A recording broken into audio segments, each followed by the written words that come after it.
नमस्कार दोस्तों, Indian haunted stories में आप सभी का एक बार फिर से स्वागत है। अब तक आपने देखा कि राजन को यह नहीं पता था कि जो उसके साथ रह रही है वह निधि नहीं है, यह कोई और है। राजन का मन बाहर टहलने को करता है तो वह बाहर जाकर टहलने लग जाता है तो अचानक माया से टकरा जाता है। उसके जाने के वक्त माया उसके गले पर घाव देख लेती है और उससे घाव के बारे में पूछती है तो राजन कहता है कि वह दवाई ले रहा है, जल्द ही ठीक हो जाएगा। घाव को देखते हुए माया कहती है कि यह घाव कोई मामूली घाव नहीं है राजन जी, और यह घाव जल्दी नहीं भरने वाला। माया राजन का हाथ पकड़कर उसे अपने घर ले जाती है। माया के घर पहुंचने के बाद राजन उसके घर को देख और उसका नजरिया माया के बताने के बाद कि वह जो घाव है वह माया ने उसे नहीं दिया है, उसका नजरिया माया के लिए धीरे धीरे बदलने लगता है। माया उसे नकारात्मक ऊर्जा के बारे में बता रही थी और उससे पूछ रही थी कि अनामिका कैसी दिखती है। राजन अनामिका का जैसा रूप चित्र बताता है उसके अनुसार माया एक पुस्तक निकालकर उसमें इस प्रकार के रूप वाली स्त्रियों को कहा जाता था के बारे में पढ़ रही थी। आगे की कहानी जानने के लिए मेरे चैनल को आप सब्सक्राइब कीजिए और कहानी को एंड तक जरूर सुनिएगा। पिशाचनी देखने में बेहद खूबसूरत होती है, एकदम अप्सराओं जैसी। पिशाचनी का मन बेहद चंचल होता है। इनकी आंखें गहरे काले रंग की होती है, घने लंबे काले रेशमी बाल होते हैं, लंबे नाखून, नुकीले दांत और सुर्ख लाल होंठ होते हैं। पिशाचनी की शक्ति के बारे में बात की जाए तो पिशाचनी व्यवहार से बेहद चंचल होती है, वह बहुत ही शक्तिशाली होती है। पिशाचनी की शक्तियाँ भूत प्रेत और चुड़ैलों से अधिक होती है। पिशाचनी रूप बदलने और छलावा करने में निपुण होती है। यह माया जाल बनाकर भी मनुष्य को भ्रमित करती है। कुछ लोगों से ऐसा भी सुनने में आया कि पिशाचनी जब आपके जीवन में आती है, आपसे आसक्त होकर वह उसके लिए भाग्य लेकर आती है, और जब आप उन्हें जाने को कहते हैं तो वह आपको दुर्भाग्य का श्राप देकर जाती है। पिशाचनियों के जाते ही मनुष्य जीवन में दुर्भाग्य आरंभ हो जाता है। उसे कई प्रकार के घाटे होते हैं, जैसे जन धन हानि झेलनी पड़ती है। पिशाचनियों को सिद्ध करने के लिए बलि दी जाती है। यदि यह बलि किसी भी प्रकार से विफल हो जाए तो उस जीव की आत्मा भटकती है। वह भटकती आत्मा रक्त की प्यासी होती है और उसका आहार होता है कच्चा मांस। वह जीवों का शिकार कर उसका शरीर एक जिंदा लाश के समान हो जाता है जो बेहद शक्तिशाली होता है, और वह जीवों को खाने में अपने अंदर शक्ति अर्जित करती है और उसी तरह उसकी उम्र नहीं बढ़ती और वह खूबसूरत बनी रहती है। यह जिसके प्रति आसक्त हो जाती है उसका शिकार आसानी से नहीं करती है, उसे अपने ही रूप में बदलने के लिए सही समय का इंतजार करती है। इसके बाद माया ग्रंथ बंद कर देती है। माया कहती है कि अब समझ आ गया कि वह आपका शिकार क्यों नहीं कर रही थी। राजन बोलता है वह तो बहुत शक्तिशाली है माया जी, हम उसका सामना कैसे करेंगे। माया कहती है पता नहीं राजन जी, इसके बारे में ग्रंथ में नहीं लिखा गया है। राजन जी मुझे लगता है आपके घर में जो है वह निधि नहीं है, वह कोई और ही है। शायद उसने अपनी माया का जाल बुन दिया। हमें चलना होगा राजन जी, अभी अनामिका के घर। राजन बहुत डरा हुआ था पर वह फिर भी तैयार हो गया और आश्चर्य से पूछता है कि हम उसका सामना किस तरह करेंगे माया जी। माया गंगाजल लेती है, हाथ में रक्षा सूत्र बांधती है। वह सदैव गले में एक माता का लॉकेट पहने रहती है।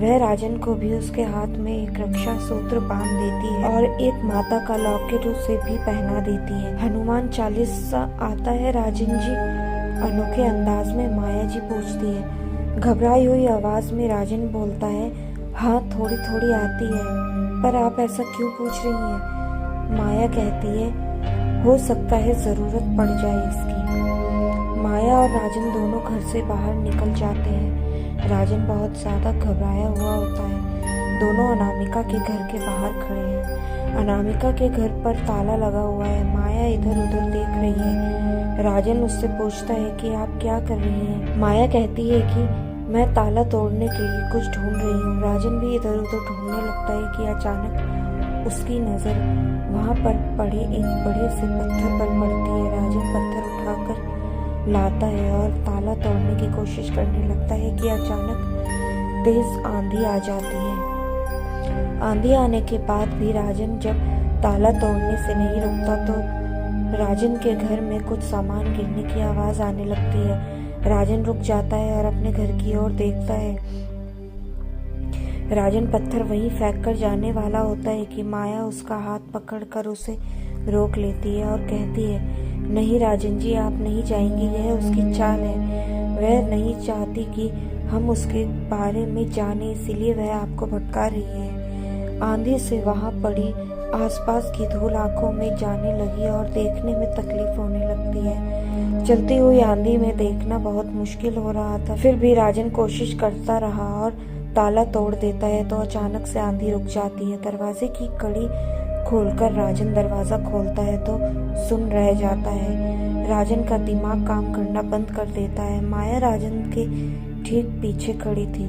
राजन देखता है कि उसकी आंखों के सामने उसके चेहरे के करीब एक चेहरा है। यह चेहरा किसी और का नहीं, अनामिका का है। राजन की आंखें बड़ी हो जाती है, पसीने आने लगता है, उसका शरीर ठंडा पड़ने लगता है और अचानक से राजन बेहोश हो जाता है। माया को अनामिका नहीं दिख रही थी। माया घर के अंदर दाखिल होती है और पानी ढूंढने लगती है। किचन की तरफ जाती है तो नल में कुछ पानी आ रहा होता है तो वह पानी को एक बर्तन में इकट्ठा कर लाकर राजन के मुंह पर छींटे मारती है। दोनों घर के अंदर दाखिल होते हैं। घर बहुत गंदा हुआ है। हर सामान पर धूल जमी हुई थी। घर में जरूरत का सभी सामान वैसे ही है जैसे शायद अनामिका का परिवार छोड़कर चला गया। अनामिका के गायब होने के बाद उसके परिवार के भी अचानक से गायब हो जाने की खबर आई। घर में जहां तहां जाले भी लगे हुए थे। दीवारों पर कुछ तस्वीरें लगी हुई थी। राजन एक तस्वीर के करीब जाता है, उसकी धूल हटाने लगता है। उसमें मिस्टर खुराना, मिसेस खुराना, अनामिका और उसके एक भाई की तस्वीर थी। उस तस्वीर को देखकर राजन दंग रह जाता है क्योंकि यह वही लड़की है जो उसे पीहू के नाम से मिली थी। राजन को माया की बातों पर यकीन होने लगता है कि माया जो भी कह रही है वह सही कह रही है। राजन माया के पास जाता है और कहता है कि माया जी, यही वह लड़की है जिससे मैं उसे मिला था।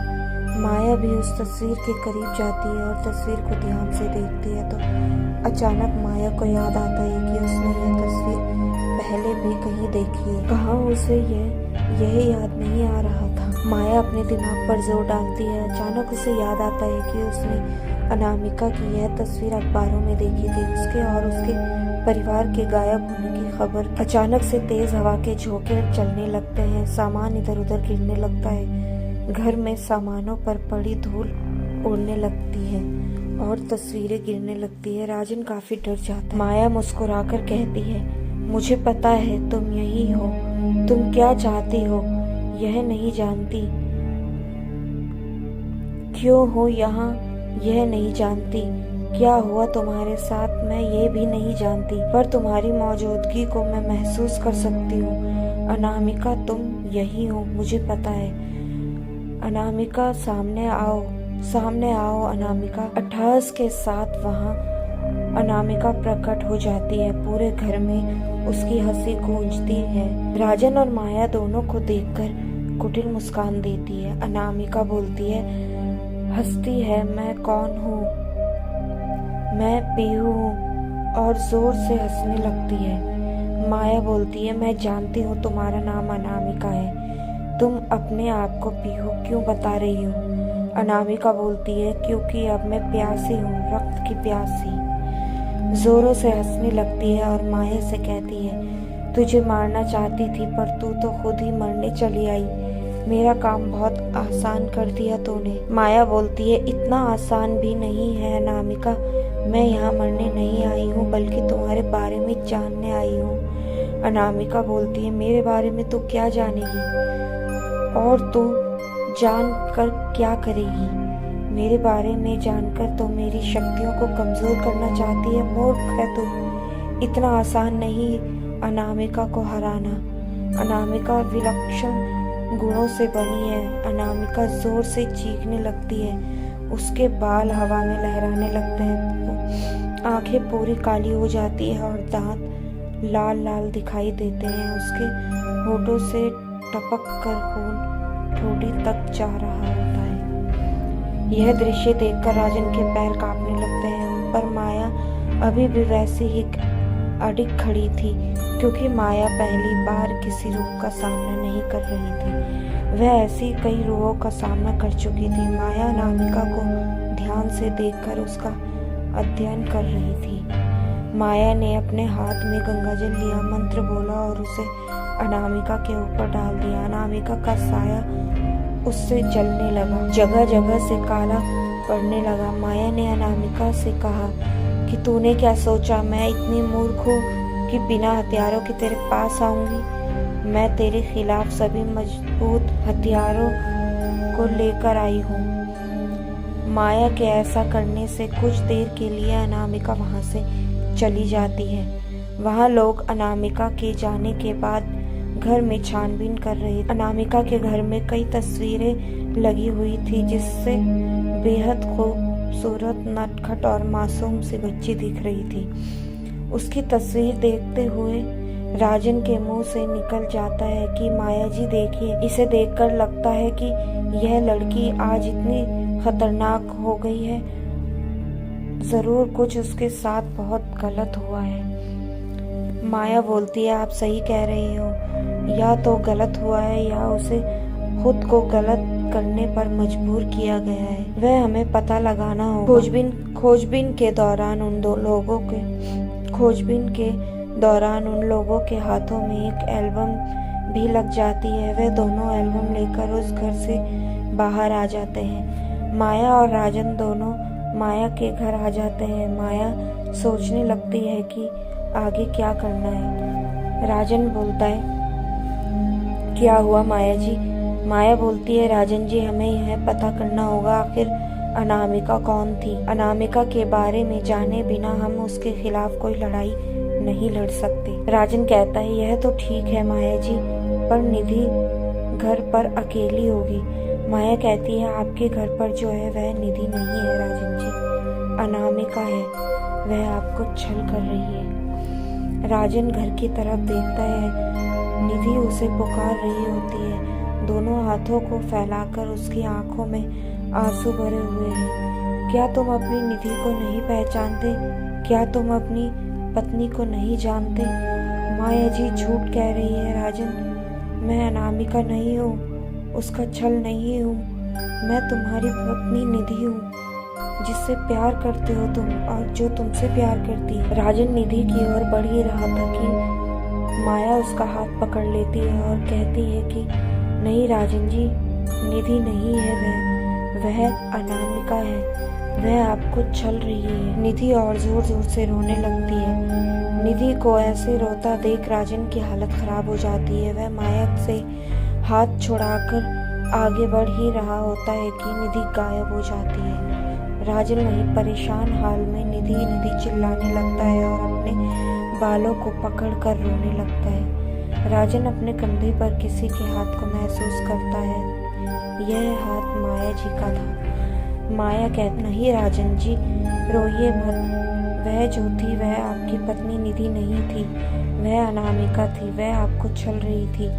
आपकी पत्नी निधि जिंदा है और उसे बचाने के लिए हमें जल्दी ही कोई उपाय करना होगा। अपनी माँ को खो देने के बाद राजन काफी टूट चुका था और निधि को खोने का डर उसे सता रहा था। एक माया ही थी जिस पर वह विश्वास कर रहा था। आंखों में भरे आंसू लिए हुए माया जी को एक विश्वास से देख रहा था और कह रहा था कि माया जी, आप उसे बचा लेंगी ना?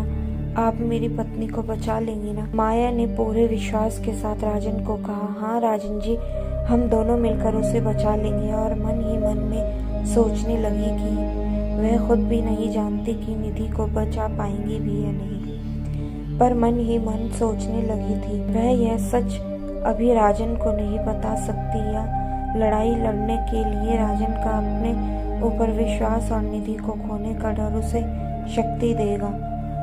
हो सकता है कि यही शक्ति उनकी जीत की सीढ़ी भी बन जाए। राजन कहता है, चलिए माया जी, पता करते हैं कि आखिर यह अनामिका थी कौन, कैसी थी और उसके साथ क्या हुआ।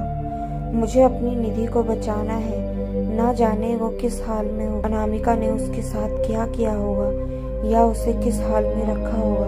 वह गर्भवती है और मैं अपनी पत्नी और होने वाले बच्चे को नहीं खोना चाहता। आखिर अनामिका कौन थी और उसके साथ क्या हुआ था? क्या अनामिका के बारे में राजन और माया जान पाएंगे?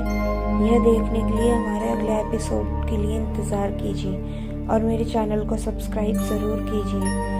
मिलते हैं हम आपसे अगले एपिसोड में, तब तक के लिए शुभ रात्रि।